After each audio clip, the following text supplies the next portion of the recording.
Welcome back to the Auto Nerd Podcast. Today we're going to flip the script a little bit.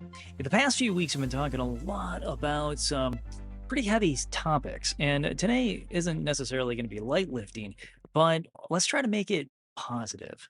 Number 48 here, called Quiet Confidence, the close that doesn't push, is dedicated to two different types of consultants out there. The ones that are trying to find their voice and figure out what this whole landscape looks like and how to maintain their sanity, and the ones that are wise enough to keep their mouth closed instead of inserting some pathetic pitch. So let's explore what real confidence looks like today, grounded in facts, psychology, neuroscience, and a good old fashioned car lot of wisdom. You've seen it and maybe you've done it. The consultant who talks a mile a minute, pressing the customer for commitments, these individuals chase the deal. And the data doesn't really look like it's in their favor. Check this out.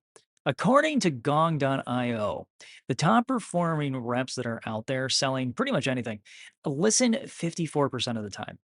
The average reps that talk over their customer is an average of 65%. So this is interesting because top performing reps don't give much information.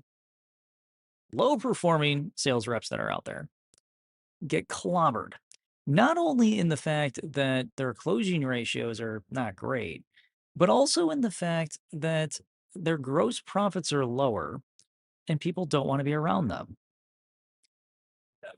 And when they feel pressured, the customer, something very interesting happens in the realm of psychology. The customer then experiences what is called psychological reactance. This is the instinct to resist anything that will restrict your freedom. And in the United States, we see this happen way more than we would like. Pretty much everything right now is either up in the air or somebody's pushing against it. You can't have an argument with somebody without being able to, I guess, not be civil and start shouting. Because people feel when it comes to their freedoms of any kind being restricted, they need to go ahead and push back. And it's especially dangerous for us because only 9% of customers trust sales consultants when they walk in. And I dare say that that 9% is lower than if you met a stranger. So if people are already geared up to come in and have a fight with us, it would make good sense that we spend some time trying to figure out why. And this is why top performing reps are the ones that just kind of shut up and let the customer speak. The customer's getting their message out. They're telling you exactly the roadmap that you need to use on their personal road to the sale. And they're establishing trust with you. Humans in general will go ahead and build trust up with somebody that gives them the ability to talk. But over a third of these customers that are coming in through your door, they're actively feeling pressured, which means that we're not giving the customer the time that they need. And if we're not giving them the time that they need, one in three of these individuals will simply walk out because they just sense that things are going wrong. The restrictions of freedoms on no matter what it is, and I'll talk EVs for a brief moment here just to expand on, I guess, the extremes of this. If you feel that you are being pushed in a particular direction, you will find very quickly that you will dig your heels in. It's stubbornness that's stitched into every single person that walks the planet. Some people are better at holding their ground than others, but either way, it doesn't feel good. And if we omit the ability for the individual on the other side of the table to speak to us, that means that we're not receiving the information that we need. It doesn't matter what vehicle that you're selling. The vehicles that you're selling will all sell at one point or another. But don't fall in love with those cars. Don't fall in love with a particular model. Don't try to push the model onto the customer because, in the end, you're going to find a customer that's going to be very reluctant to want to work with you. Because even going and driving something that is far outside of your budget, still heightens psychological reactance of the customer going ahead and wanting to push and get away once they feel that we're then bringing the pressure forward. So it's all about relationship building. And y'all know I love me some good relationship building. So let's dive into this whole area of quiet confidence and see how this will go ahead and help us close more deals and make more money every day. Quiet confidence is not silence for silence sake. It's not you staring to the customer and them staring back at you with you having a smirk on your face. That's not what we're talking about here. It's an anchoring of presence. It's the ability to say, here's the value. I trust that you see it. It's not chasing the yes, it's holding space for the customer to arrive at this conclusion on their own. Our job at its core is to get the customer to want something far greater than what the number is on the window. If they have their motivations increased to a point where they need that vehicle, if you've jazzed them up enough, if you've put in enough engaging time with that customer to get them to see that this is the perfect thing for them, you sold those 5 to 7 items and got the customer to just go, yes, this is absolutely top notch. Now it's perfect. Nothing's going to stand in their way. This isn't a theory. It's what closes deals on real showroom floors every single day. The rep who lays out all the facts and then listens, the one who doesn't flinch when silence just simply hangs in the air. Little sidebar. When I was on the showroom floor, I remember I had this great used car manager, and I hope he's out there listening. And Mark one day goes ahead and he pulls me aside in his office, and he says, "The first one who talks loses." And I thought this was an adorable idea. The first one that talks, is gonna lose the deal. And I put this to the test. Sat down, had a conversation with the customer, didn't say a word. And during negotiation. So while the customer is sitting there, they're looking at me, I'm looking at them. Very infrequently, very rarely, I would have a customer look at me and go, "So what's next?" But those customers that did say, "What's next?" were the ones that were ready to buy. It was almost as though I slapped the sorting hat on them, and just staring at them in dead silence either allowed them the space to justify how they're going to put it in their driveway, or it allowed them to go ahead and come to the conclusion that this is what the vehicle is going to cost. So frequently we get to this area of negotiation and our confidence caves. We go ahead and assume that the money was the issue here. Not that the customer is sitting there looking at the lines that we have on our full disclosure or Foursquare going, how do I actually go ahead and put this in my life? Most people, when they're sitting there looking at those numbers, they're not trying to figure out how to get out of it. They want the car. That's why they're sitting in front of you. If they didn't want the car, they wouldn't be there, or they'd get up and leave by now. This is one of those topics where you got to go ahead and realize that human behavior is going to drive your deal home. And we got to shut our trap sometimes. In behavioral science, confidence translates into credibility and calm decision making. When you push the buyer's brain activities, their amygdala explodes with fight or flight responses. When you pause, breathe, and wait, though, you invite the prefrontal cortex to lead. That's where logic and trust live. But if we want to apply this to things like our closing rates and the ability for the customer simply to say yes, meta-analysis of 42 individual studies all came to the same conclusion. If you say something to the effect of, hey, you're free to choose, the ability for the customer to say yes doubled. If we be quiet, the customer comes to that decision of, yes, I absolutely want this. We just need to be confident when we give them those numbers to trust that what's going on in their head isn't them finding an excuse to get the hell out of there.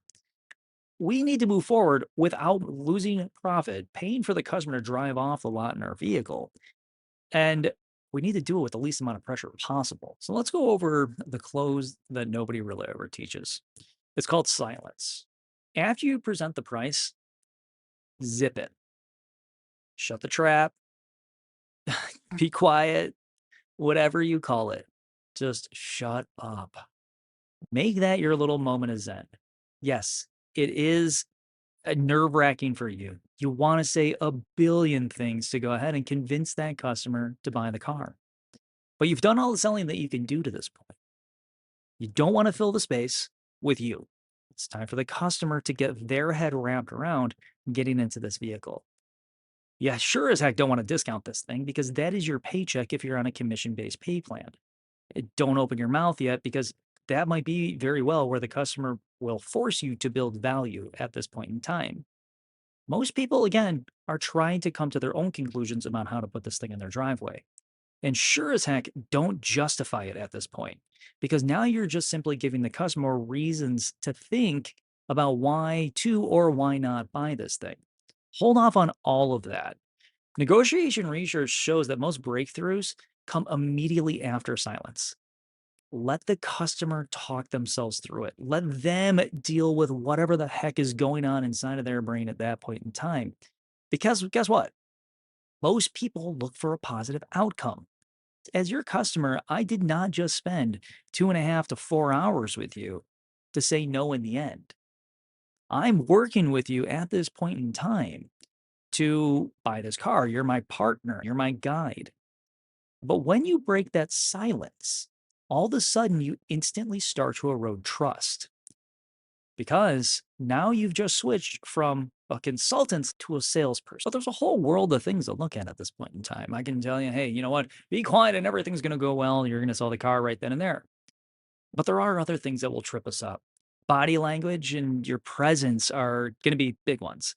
And this again leads back to counsel and qualify or needs assessment or what have you.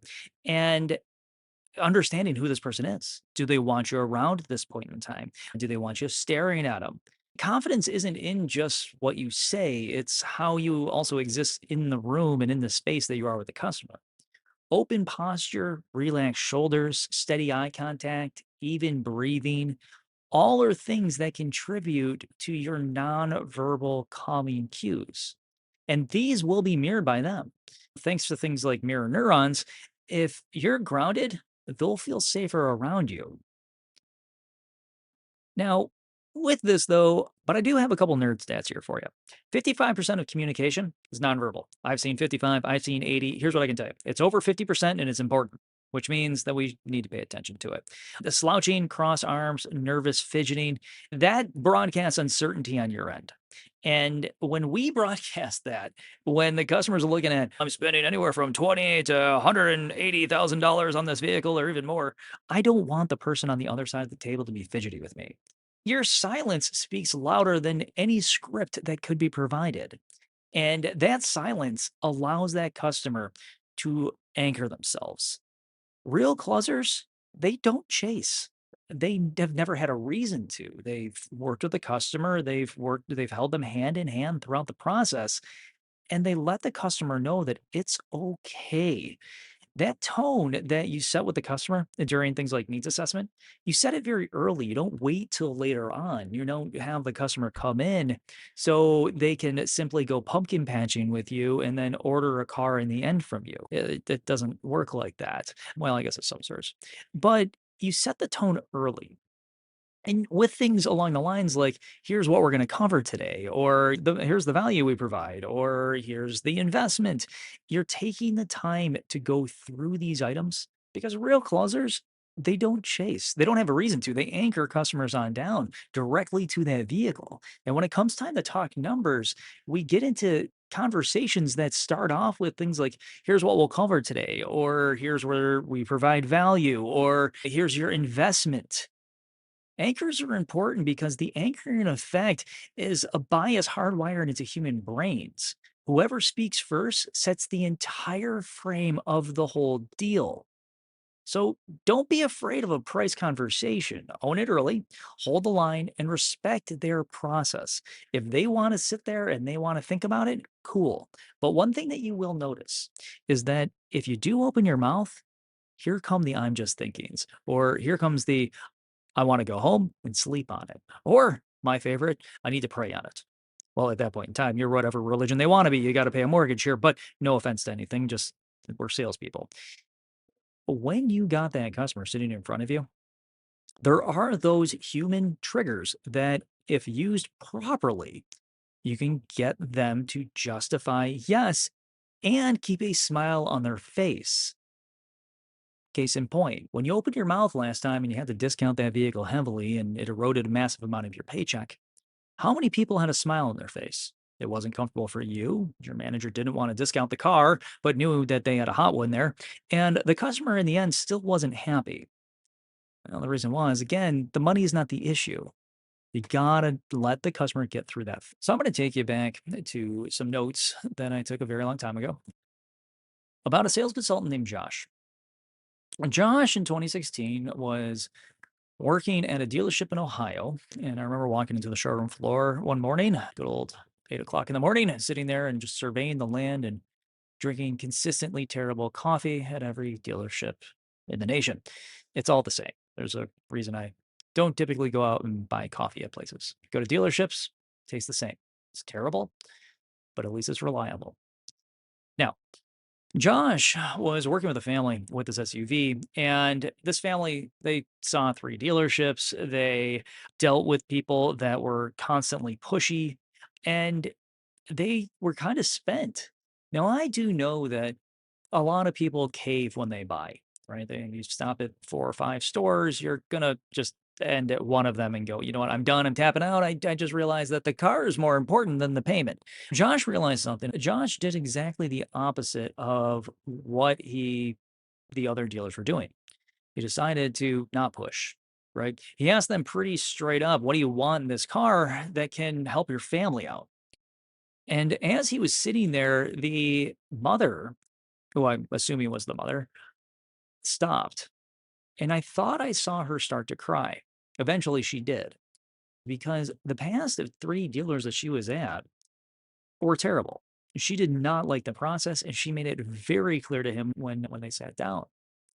Now, I tell everybody that in this job, always have something to write on, like pen, paper. Not don't rely wholly on your cell phone. Those little pads that you can pull out of your back pocket and write things down on. You can open up that pad with a pen much faster than you can your cell phone. And whenever anybody goes ahead and they're telling you all the bad things that happened at other stores, jot those bad things down. Put stars next to them, circle them, and then write down next to them, don't do those. And this is actually exactly what Josh did. Is he pulled out a business card, flipped over on the back of it, and he started writing down all the crappy things that happened. But he listened. He asked a few more questions, and all of this he intentionally did to get that customer to speak, because this customer really didn't want to. They just wanted the vehicle and they wanted to go. But by getting them to speak, they started building trust with him. They let out their offer to him of what they considered to be a decent deal, and they probably sent something to 250, 300 a month. I forget at that point. But he sat there quietly. There wasn't a pitch. He didn't go over any incentives. He didn't go over any of that. The whole thing was nearly done in silence. And it was kind of funny because I think Josh, at some point in time, figured out that if he was just quiet with these particular individuals, he'd win the deal. But that afternoon, I saw him sell another car, and he didn't exactly do the same thing. He realized that saying a few more words at this point in time was a good thing. But when it came down to the important areas where he knew that his opinion of the customer's decision wasn't warranted, he shut up. And when he did, those deals all closed. This completely changed Josh's life. And just watching it happen to somebody in real time was just magical. That family that went ahead and bought that SUV from him, that had that terrible time at three other dealerships, sent him three referrals later on that week. So I followed up with the dealership and I talked to Josh and I said, "Hey, what happened with this couple? I want to know where your survey was. I mean, pretty interested in this. I was emotionally invested at this point in time." And Josh goes, "Survey killed it." It's like, "Yeah, you did." And then he goes ahead and says, "And one of their kids, an aunt and uncle, are coming in and buy one." And I was like, "That's two cars." And he goes, "Three." Apparently, aunt and uncle, they were married, but they both needed new cars. And I was like, "Yes, good on you." And the reason was because it wasn't about the money. It was about finding somebody to work with, which is always what customers are shopping for. So just like most of my podcasts, we're gonna go through some step-by-step tactics to turn yourself into a weapon on that showroom floor. So let's get tactical. Here's how we go ahead and we build our own version of quiet confidence for ourselves. And you may want to jot these down with pen and paper, stick them up somewhere where you can see them every single day. Maybe put it on a mirror, put it in your on your windshield. I don't know. But put it somewhere where you can reference it every so often. Rules for quiet confidence. Number 1, ask open-ended questions and actually wait for the answers. Number 2, try a 3-second pause after giving the price.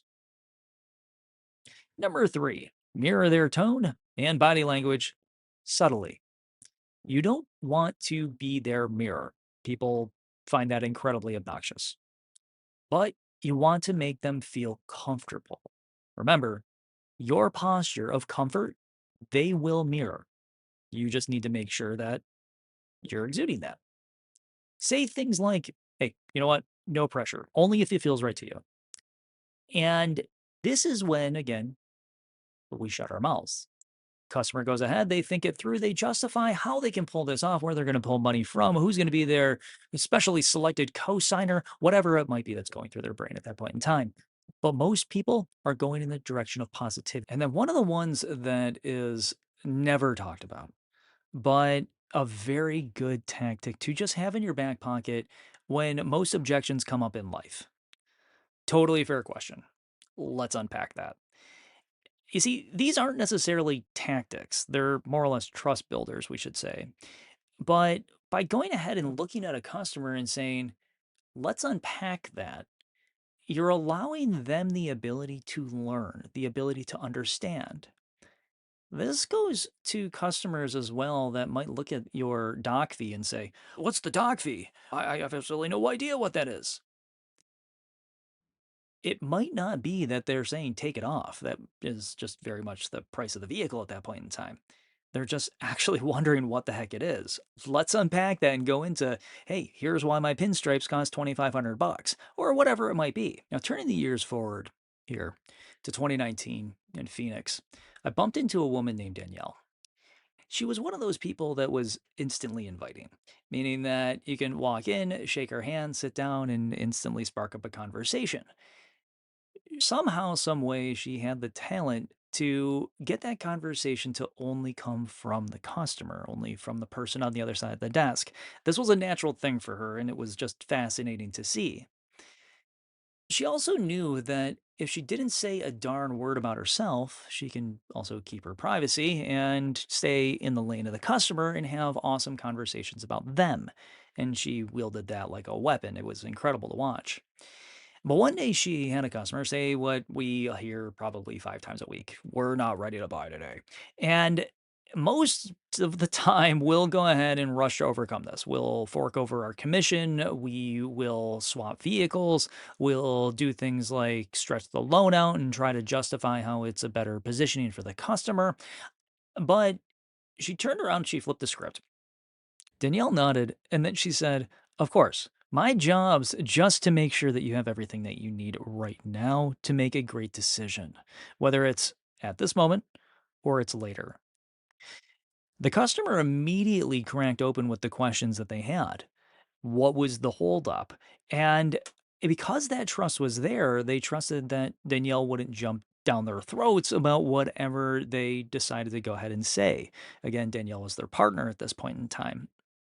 They ended up buying that day, and they ended up buying very quickly after Danielle opened that door, just simply because their problems weren't really that big of an issue. It was a little interest rate thing, and I think they wanted like an extra, nickel on their trade. But they bought, and that's what happened. And she didn't have to close them. Most customers, they're going to close themselves. Hell, they're walking in through your front door because they want to buy a car. Let me rephrase. They're walking through your front door because they're closed already, and we just give them reasons to not buy occasionally.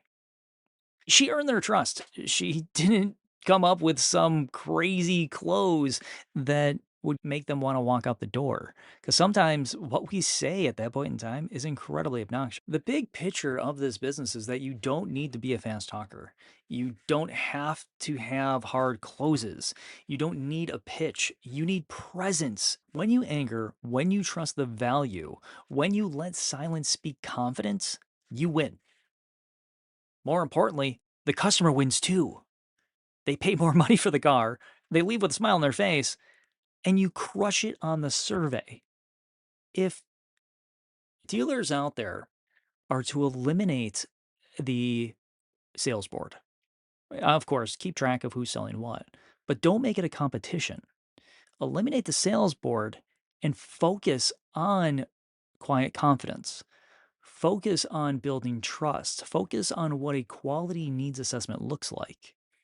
Focus on gross profit. You know, that thing that actually makes up our paychecks, not the cars and the board.